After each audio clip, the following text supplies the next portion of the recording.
Alright, let's go check out this system I built probably about 6-7 months ago.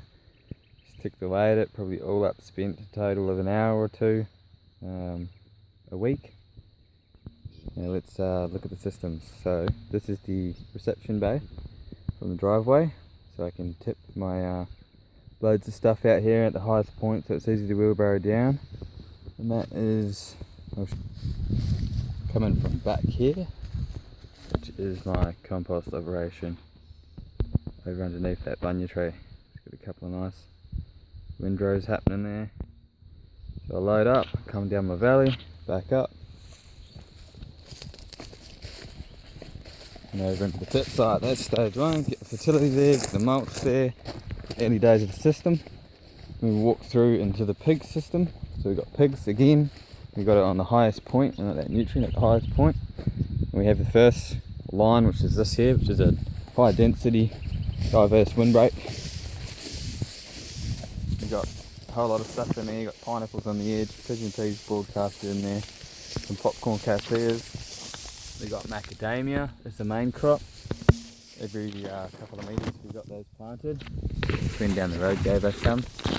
So pineapple, macadamia main crop. We've got a leucaena behind the olive tree here, looking really nice. And we also have these. That's a Eucalyptus citrus scented gum, and that's interplanted with the silky oak. In here, where are they? We've got a line of Mombasa grass on the back, which looks like sorghum. Just this stuff. So we've already cut that once. We're going to give it another cut today or tomorrow. All these pigeon peas are going to come down. I can find a silky oak in here for you.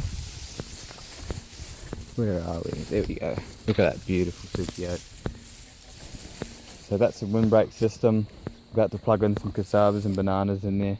A few other species in there. It's pretty diverse. Little piggies, boogie. Fenced off this back section here. Got an impact sprinkler up there. We've got the cover crops and pumpkins sprouting. Just need to bloody clean up all this mess.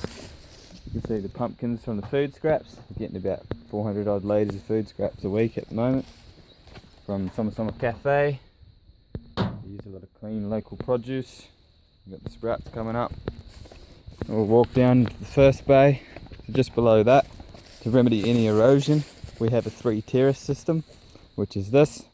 Currently sown out with a bunch of different cover crops, a transition mix. So we've got warm season and cool season in there.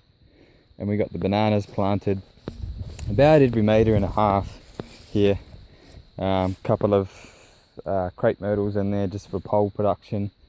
Not really a focus on that. But then on the back side we've planted the cassava sticks, and planted with the lemongrass on there as well. So these are just shallow terraces, slightly graded back into the land, and they're stepped down, of course, because if that contour is going to continue, it would go up through there. We don't want that. So we step down in these shelves and into the next. And that impact sprinkler there, that's set up to irrigate the cover crops in the pig pen, is also what we use to flood irrigate this. So it's all set up to flood irrigate, really nice passive irrigation, and of course that pushes all that fertility down into our bank and catches any erosion if we do get a bit of a downpour from the pig system. Then we drop into one of our tree rows, which is a Eucalyptus row.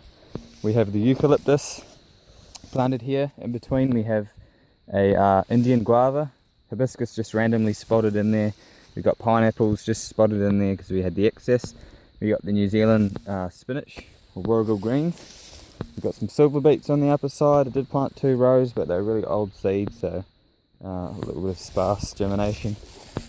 Underneath the tulsis we have the citrus, so Japanese orange in there. Just nice and relaxing at the moment, but this is all due to come down. We have the potatoes, we've got the bok choy, and then we've got the potatoes as a longer term. So we're going to come and harvest the bok choys. Then we have the fava beans as the overstory in there. So let's move on to the next line. So that's one tree row. This is another tree row. This is actually the oldest row on the place. So we got carobs planted in there, pigeon peas and flooded gums. We only just opened this up. You can hear the crunching under my feet. It's just beautiful. So we got just oodles of matter in there. Look at that. Just nice and moist under there. Really moist. Beautiful. Below that we have a garlic row. Just open up the zucchinis. So we've got 3 rows of garlic. You got mulberry, Java banana, mulberry, Java banana, creamy charmer, another Java, and with papaya, coconut, mulberry and pomegranate. Garlic planted in the understory and potatoes on the lower side.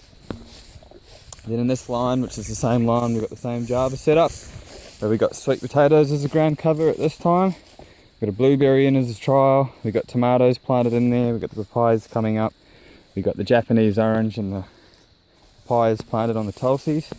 We've got corn, nice late crop of corn. We've got some tomatoes forming up there, some nice purple tomatoes. Look at them, beautiful. We've got other sweet potatoes I've planted in there to take the ground cover when these potatoes go, which is just standard potatoes.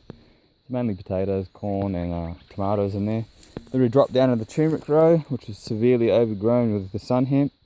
Got to it real late, so the crop's not in too good condition, but that's not the main crop, it's not our main focus. We got the eucalyptus, we've got cassava on the edge, just going to plug some more in.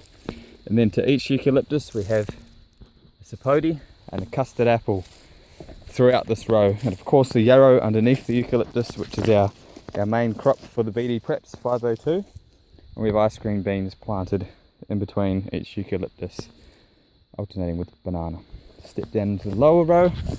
Of course, we have the poultry netting, which brings all the manure out here as they do the manures in the field, which trickles through the system. Below that, we have another orchard row, which is set up on a workshop. We have arrowroot in between everything, bit of grass and lemongrass in the upper and lower, just keeping that as pure biomass system. Now we have this system here, which is two rows of potatoes. We harvested the sun hemp poles from this cover crop. We're going to grow peas on there and then do a ground cover of carrot. And let's step down again to this line, which is a beautiful turmeric row with eucalyptus, fruit trees and a whole bunch of stuff, and it's come down. Run out of time, this is a little forest.